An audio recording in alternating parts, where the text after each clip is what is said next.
Welcome to Bhanumathi குர் kitchen. எல்லோரும் நல்லா இருக்கீங்களா? இப்போ இன்றைக்கி அவல் உப்புமாவில் இன்னொரு வெரைட்டி செய்ய போகிறோம். கொஞ்சம் டிஃப்ரெண்ட்டாக தான் இருக்கும், ஆனால் நல்லாயிருக்கும். அது பார்க்கலாம் வாங்க, வீடியோக்குள்ளே போய் பார்க்கலாம் வாங்க. இதுக்கு இந்த இதில் 1.5 கப்பு எடுத்து வச்சுருக்கேன். அதாவது ஒரு 300 கிராம்ஸ் இருக்கும் அவல். அது எடுத்து வச்சுருக்கேன். 2 பேருக்கு அளவாக எடுத்து வச்சுருக்கேன். இது நம்ம இப்போ ஃபஸ்ட்டு ஸ்டெப்பாக என்ன பண்ணுறோம், கொதிக்கிற தண்ணி வச்சு இப்போ அது தண்ணி கொதிக்க விட்டுடலாம். கொதிக்கிற தண்ணியில் இதை போட்டு ஒரு நிமிஷம் விட்டுட்டு இப்போ நான் போட போகிறேன். கொதிக்கிற தண்ணியில் ஒரு நிமிஷம் போட்டுட்டு இதை அப்படியே ஆஃப் பண்ணிடலாம். ஆஃப் பண்ணிடு, தண்ணி கொதிக்கும் போது அதை போட்டுட்டு அவ்வளோதான், ஒரு நிமிஷம் ஆஃப் பண்ணிடலாம். ஆஃப் பண்ணிவிட்டு இதை ஒரு நிமிஷம் விட்டுட்டு இதை வடிய விட்டு வச்சுக்க போகிறோம். இதை ஃபஸ்ட்டு இதை கொஞ்சம் இந்த தண்ணியெல்லாம் வடித்து வச்சுக்கலாம்.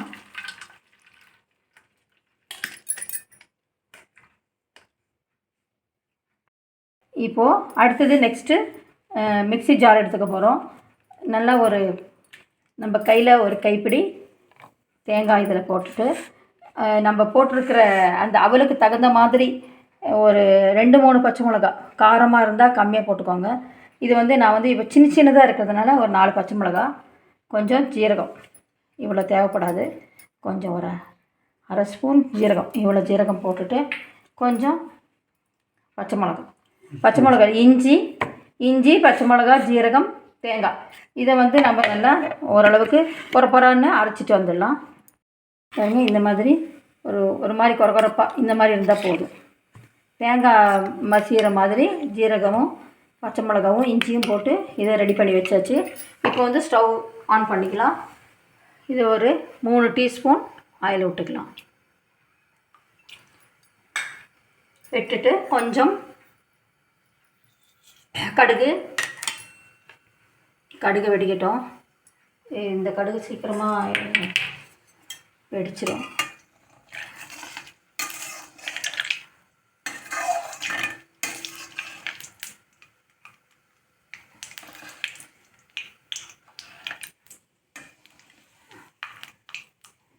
கடுகு வெடிக்க ஆரம்பிச்சிடுச்சு.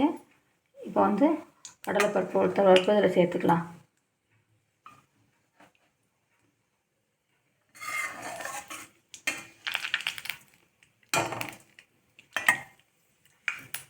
வெடிக்குது. இப்போ கடலைப்பருப்பு உளுத்தம்பருப்பு சேர்த்தாச்சு.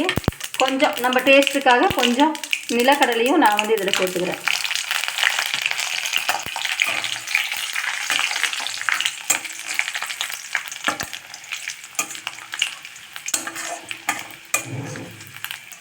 நிலக்கடலையும் சேர்த்தாச்சு. கொஞ்சம் சிவப்பாகட்டும். ஆன உடனே கொஞ்சம் கருவேப்பிலை ஆட் பண்ணிக்கலாம்.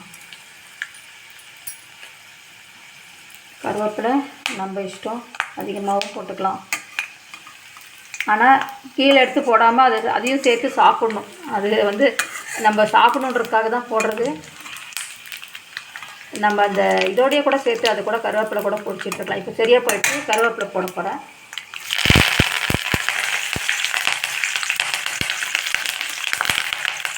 கருவேப்பிலை போட்டாச்சு. இப்போ கொஞ்சம் டொமேட்டோ, ஒரே தக்காளி போட்டுக்கிறேன். இந்த இடத்துல அவசியன்றவங்க ஒரு வெங்காயம் கூட சேர்த்துக்கோங்க. நான் வெங்காயம் சேர்க்கல. வெங்காயம் சேர்க்கணுன்னா இந்த இடத்துல வெங்காயம் சேர்த்துட்டு வெங்காயத்தையும் தக்காளியும் சேர்த்து கொஞ்சம் வதக்கிக்கோங்க. இப்போ தக்காளி கொஞ்சம் நல்லா ஒரு நிமிஷம் வேகட்டும். இப்போ தேவையான அளவுக்கு உப்பு போட்டுடலாம். தக்காளிக்கும் இப்போ தக்காளிக்கு மட்டும் அளவாக போடுறேன். மிச்சம் இன்னொரு அரை ஸ்பூன் அதுக்கப்புறமா சேர்த்துக்க போகிறேன். தக்காளி நல்லா வதங்கிச்சு.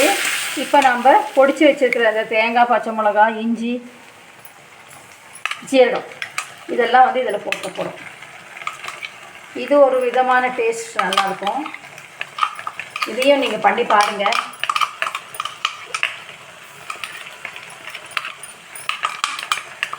இது நம்ம அரைச்சி போடுறதுனால டேஸ்ட் இன்னும் கொஞ்சம் எக்ஸ்ட்ராவாக தான் இருக்கும்.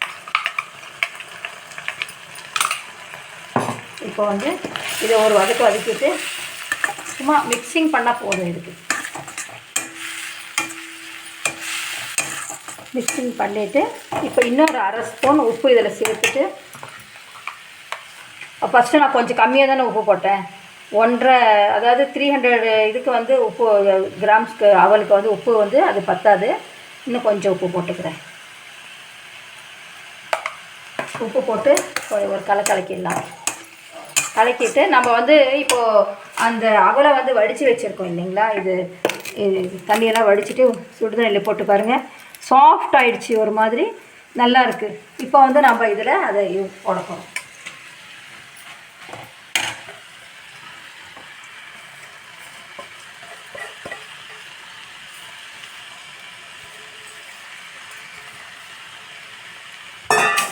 இதை மிக்ஸ் பண்ணிக்கலாம்.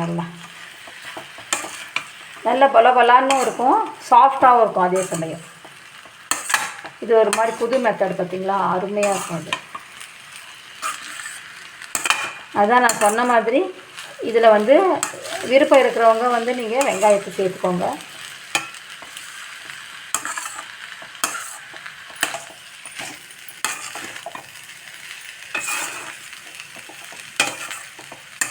அருமையாக நல்ல மிக்சிங் பண்ணி கொடுத்தாக்க போதும், அருமையாக இருக்கும்.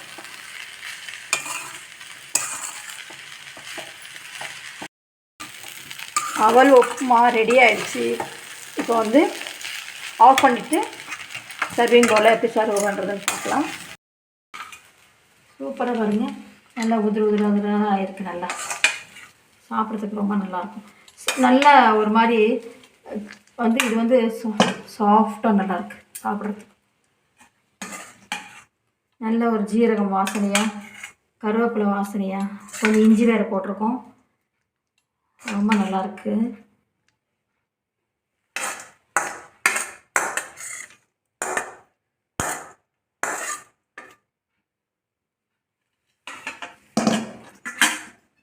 அவல் உப்புமா ரெடி ஆகிடுச்சு. டிஃப்ரெண்ட்டான மெத்தடு, நீங்களும் செஞ்சு பாருங்கள். லைக் பண்ணுங்கள், ஷேர் பண்ணுங்கள், கமெண்ட் பண்ணுங்கள், சப்ஸ்கிரைப் பண்ணுங்கள். பெல் பட்டன் ப்ரெஸ் பண்ணிங்கன்னா தான் நான் போடக்கூடிய வீடியோக்கள் வரும். கண்டிப்பாக செஞ்சு பாருங்கள். அவ்வளோ ஒரு மெத்துன்னு நல்லா இருக்குது, சாப்பிட்றதுக்கு சூப்பராக இருக்குது. அதாவது நல்ல ஒரு இதாகவும் இருக்குது, க்ரன்ச்சியாகவும் இருக்குது. அதே சமயம் சாப்பிட்றதுக்கு வந்து நல்ல மெத்துன்னு சாஃப்டாக நல்லாயிருக்கு. டேஸ்ட்டுமே அருமையாக இருக்குது சாப்பிட்றதுக்கு. லைக் பண்ணுங்கள். தேங்க்ஸ் ஃபார் வாட்சிங்.